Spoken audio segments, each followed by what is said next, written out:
a estudiar los bacilos gram positivos aerobios, dentro de los cuales ustedes saben que en microbiología hay una regla que dice que todos los cocos son gram positivos, excepto algunas excepciones.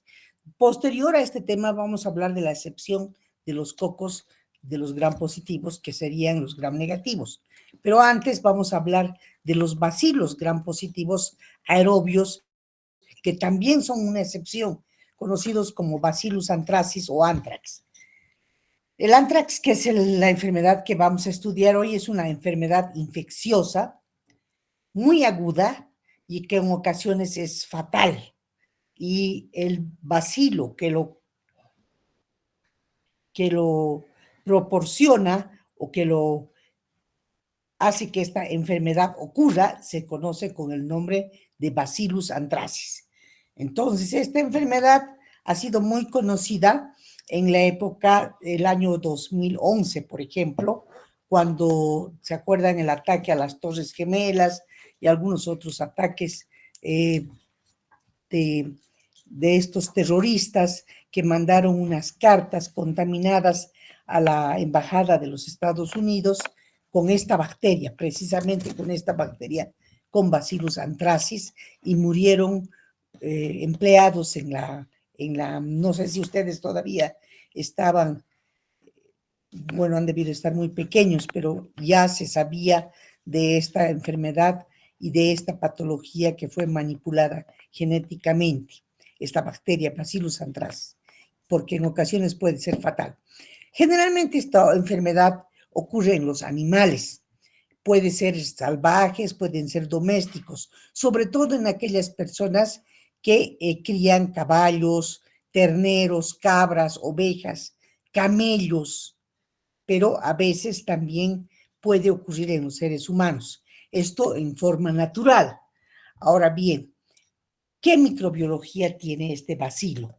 El bacilo del anthrax, conocido como Bacillus anthracis, es gram positivo, como les decía yo, es aerobio, es encapsulado, o sea, tiene cápsulas y está dispuesto en cadenas y forma esporas ovales. Se puede cultivar en agar sangre y cuando se lo cultiva en agar sangre muestra colonias rugosas de color gris claro con aspecto de vidrio esmerilado cuando se lo observa a la luz transmitida. Existen para esta bacteria factores de virulencia, además de la cápsula, el polipeptídico capsular, que está en la cápsula, que es el ácido polideglutámico, y una toxina conocida como toxina carbuncosa, y que está formada por tres partes. La primera parte se conoce como factor de edema, se abrevia FE. La segunda, factor letal, se abrevia FL. Y la tercera, antígeno protector, conocido como AP. La bacteria vista al microscopio óptico tiene esta morfología que les estoy mostrando aquí en la figura. Obviamente, estos bacilos que se tiñen de color azul porque son gram positivos, presentan esporas terminales. Y estas esporas son las peligrosas porque pueden sobrevivir durante años en la tierra seca, pero se destruyen cuando son sometidas a ebullición durante 10 minutos. Y obviamente cuando se tratan también con agentes oxidantes como el permanganato de potasio, el peróxido de hidrógeno, el formaldehído, cuando está diluido, etc. La mayor parte de las cepas son sensibles a la penicilina. Eso también tienen que saber ustedes. ¿Cómo se transmite el anthrax? El anthrax se transmite en su mayor parte en esta gente que cuida a los animales, como los caballos, las ovejas, etcétera, por vía cutánea. En un 95%, esa sería la forma accidental. Resulta de la introducción de las esporas a través de la piel erosionada.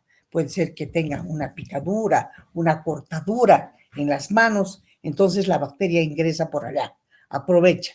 O por inhalación, que ocurre, la mayor parte es por la piel, y por inhalación en un 5%, a través del tracto respiratorio, de partículas contaminadas del suelo o de la gente que maneja las lanas o pelos de los animales enfermos.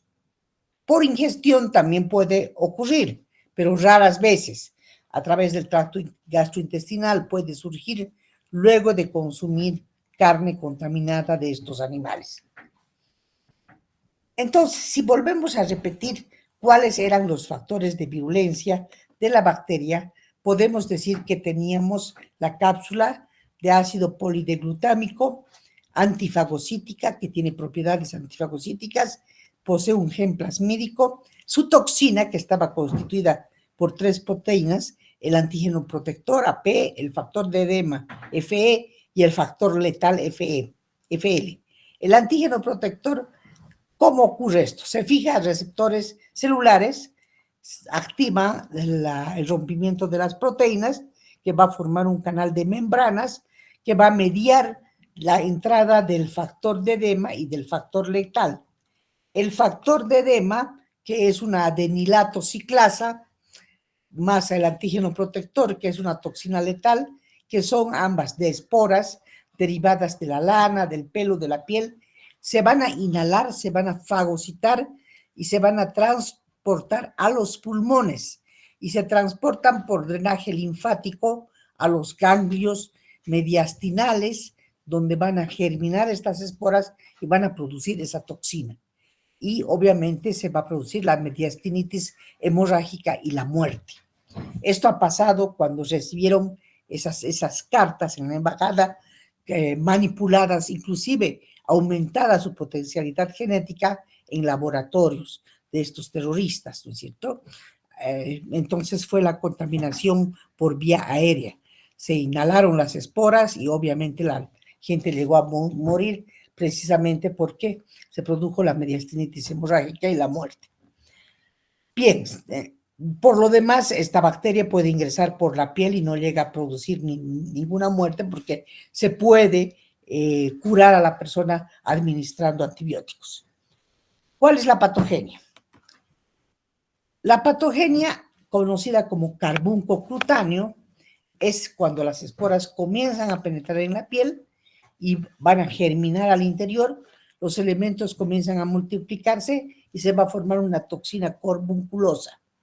Esa toxina carbunculosa se va a observar en la piel, se va a observar como una lesión negra más o menos, que vamos a ver después en una fotografía, y el carbunco que es por inhalación son las que se transportan por el aire a los talos alveolos y conductos pulmonares alveolares y se fagocitan por macrófagos alveolares y también se transforman a los ganglios mediastínicos donde pueden llegar a germinar.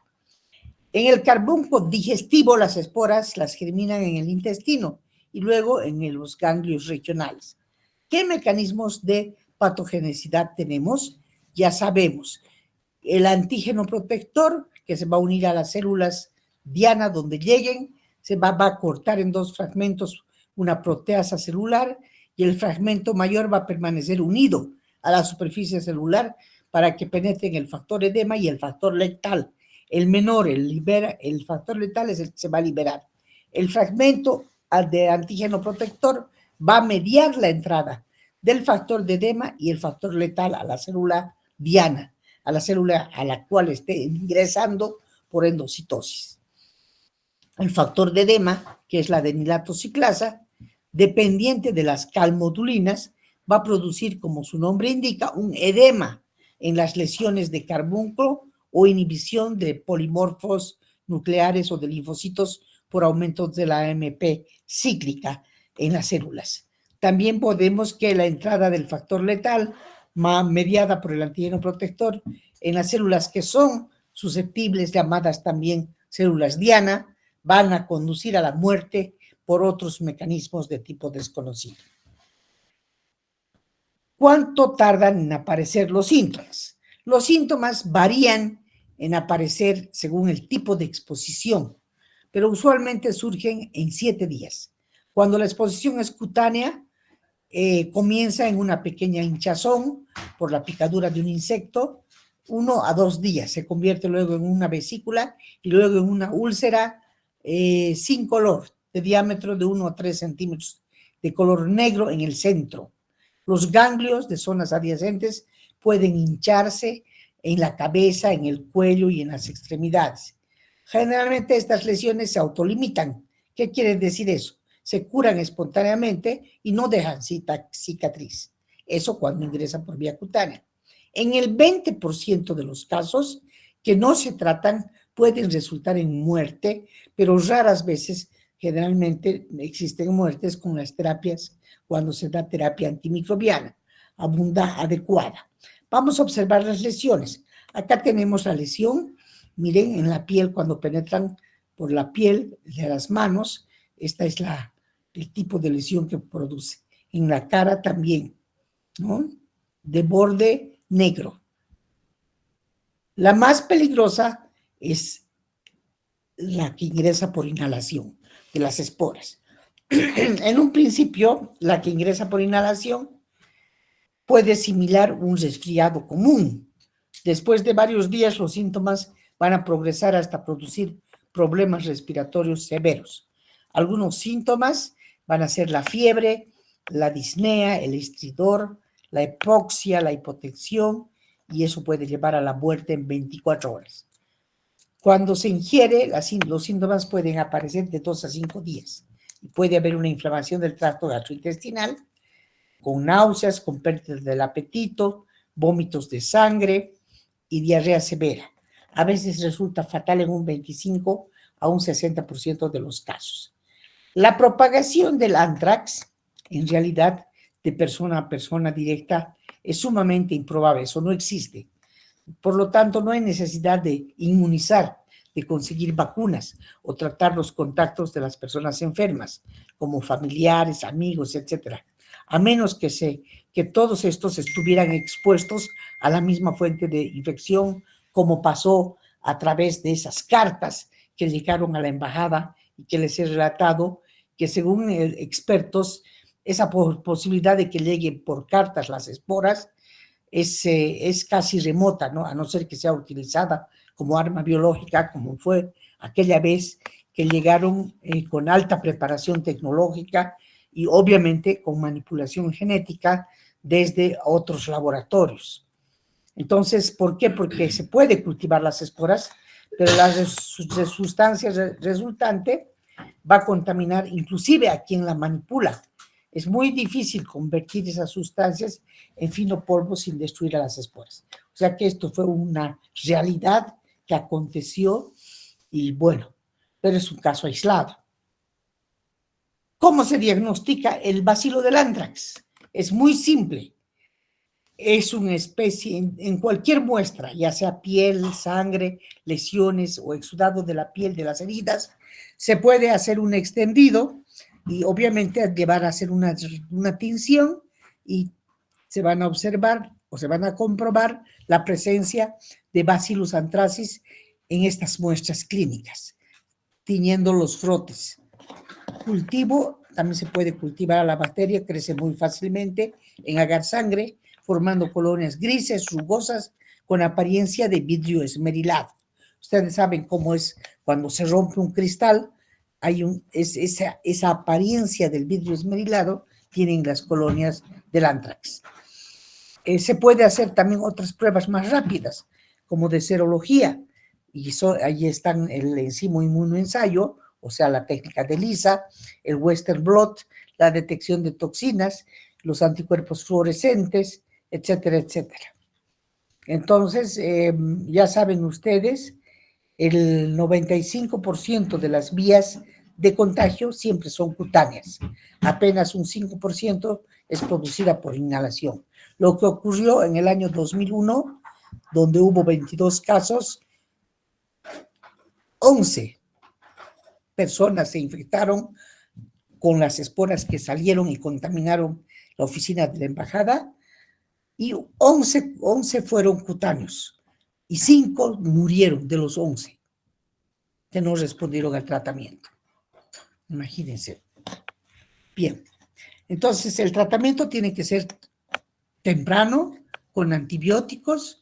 Es muy esencial que se introduzca rápidamente el antibiótico Y la demora hace que la supervivencia también se reduzca, porque el antibiótico va a matar a las bacterias antes de que éstas puedan generar toxinas. Y los antibióticos no tienen efecto una vez que las toxinas ya han sido liberadas, ya no producen efecto.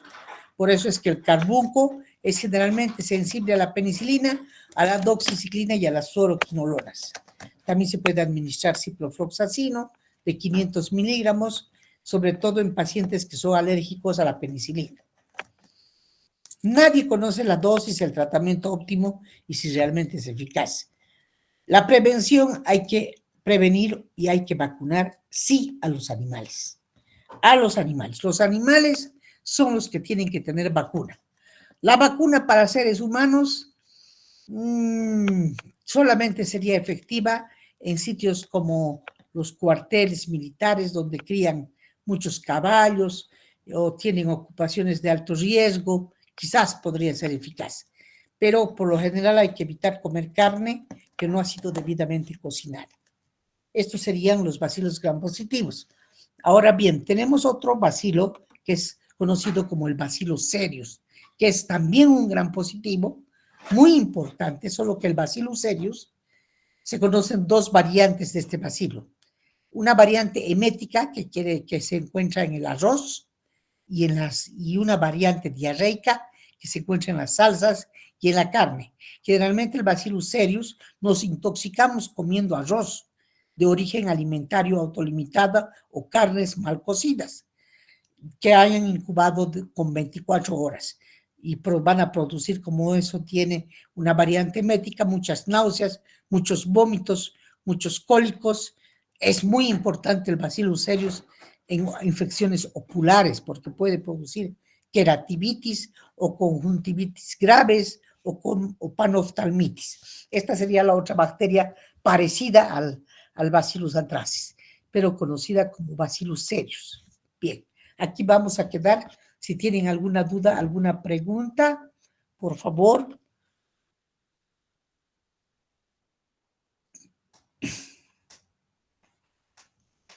Pues bien, nos vamos a dirigir entonces, si no hay dudas, si no hay preguntas, a la facultad para la parte práctica. Hoy en día tenemos las prácticas, no se olviden de traer todo su material que se les ha encargado, los bajalenguas, los hisopos, todo es para el día de hoy. Los guantes, los barbijos, todo para la toma de muestras. Hasta luego, chicos. Hasta luego, doctora.